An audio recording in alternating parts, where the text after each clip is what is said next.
যা মুহূর্তের মধ্যে তছনছ করে দেয় উপকূলবর্তী শহর ও গ্রামগুলোকে।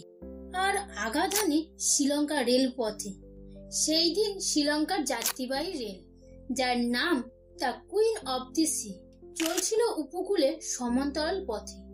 তেলওয়াটার কাছে পেরালিয়া গ্রামে সিগন্যালে দাঁড়িয়েছিল রেলটি।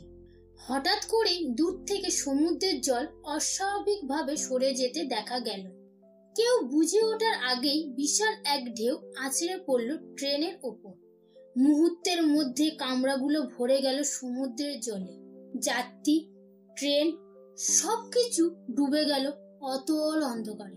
চিৎকার, কান্না আর লোহার গর্জনের শব্দ মিশে তৈরি করেছিল এক ভয়ঙ্কর কোলাহল। জল যেন থামার নাম নিচ্ছিল না, বরং গ্রাস করে চলেছিল প্রতিটি শ্বাস, প্রতিটি জীবন। যেন সমুদ্র সেই দিন নিজেই রক্ত পিপাসু হয়ে উঠেছিল। প্রায় 1700 মানুষ প্রাণ হারালেন নিমেষে। উদ্ধার করা সম্ভব হয়েছিল মাত্র কয়েকশো মানুষের দেহ। বাকিরা